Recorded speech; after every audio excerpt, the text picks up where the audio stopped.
butter. This is gonna be great. You said butter has some protein content in it, whereas ghee, clarified butter, is all down into the fat. If you look at, I should Google this right now. If you look at like a nutrition label on Kerrygold, does it say protein? I don't know. I don't think it does. I don't. Kerrygold nutrition. It might not. I don't really know how nutrition labels work as far as if there has to be like a certain amount. For it to show. So we're on the wrong Wi-Fi here. I would think it would show some. I don't think it does.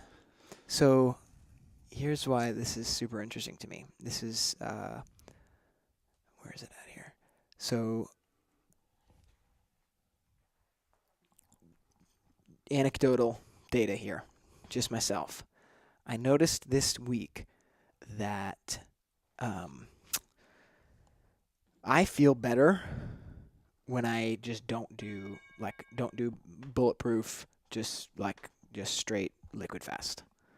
And that the days that I do mix in, and I've for a while now I've been buying like the actual like brain octane oil and Kerrygold, and I've noticed that it's like I still I'm hungry by noon, whereas if I'm not doing anything, it's like I make a conscious choice, like, okay, it's about time to eat now, I don't feel super hungry. But I wonder if it's just the trace amounts of protein in butter. Oh yeah, here we go. So fat right there. Yeah, doesn't register anything on protein. So that's probably a big piece of it. It's just like having just that. What would be happening there? Is it like that tiny spike of insulin, or what's the function that's going on there? I'm not even quite sure what would happen there, because you're saying that when you have the butter, you get hungrier sooner than when you don't have anything. I just notice a clear difference of how I feel. Like the, if you've ever fasted for more than I'd say 14 to 16 hours or so, you get to a point where you start feeling really good, and you could choose to eat or not. Yeah. I feel like that rarely happens if I have a bulletproof. Yeah. Yeah, I don't really know. My guess would be because you are putting just something in your body that has, even if it's just fat, right? I know it doesn't spike insulin, but your body still recognizes it as some sort of a nutrient. Sure. So it might just be in a state where it's like, okay, we're not in famine right now. We have potentially. This is an opportunity to eat, so maybe it's triggering hormones that say, okay, I want more of that so that I can store. Where if you're just doing water, you're not giving your body anything, then your body's kind of thinking, okay, we're in famine, so now I need to go and access new energy from other places. Yeah. Does that make sense? Yeah, absolutely, yeah. So I don't know that it has necessarily anything to do with the actual protein. I guess you could try just doing it with ghee and see if that, or leave the butter out and see if that changes it. But yeah, I guess that would be my guess, is that because you're giving it something, it's saying, hey, there's an opportunity to store instead of burn, so we're going to try to store. Okay, so ghee. Talk to me about that, because one thing that I've been curious about with ghee is so we don't give Asher butter. Yeah. But would the pure fat ghee is the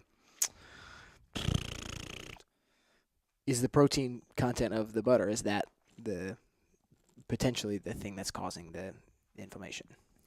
Yeah, so there's most of the time when people have a sensitivity to dairy, it's because of the casein protein that's in the dairy, and butters again going to still have some of that. Right. It's also going to have some lactose. So people that are like lactose intolerant might not do well with butter either. But ghee doesn't have either of those things. Ghee is just straight fat. There we go. So maybe I'll pick up some ghee on my way home. You could do that. It's so I don't know if I've ever bought it, just because like we buy butter for stuff and just use that. Does it have the same like buttery taste? You have to get used to it. Really? It's weird. It's weird. Like I don't think I could do it in like a drink. I can cook in it, and the flavor that it gives the food isn't too bad for me. It's like I don't know how to describe it. You're a little sensitive sometimes, so. It's different than butter for sure. I mean, it's creamier, I guess. Right. But it's I don't even know how to describe it. Well, it's just because like a lot of times we can pretty much always make a linear substitution butter for coconut oil, but there's sometimes where it's like you don't want to put coconut oil like.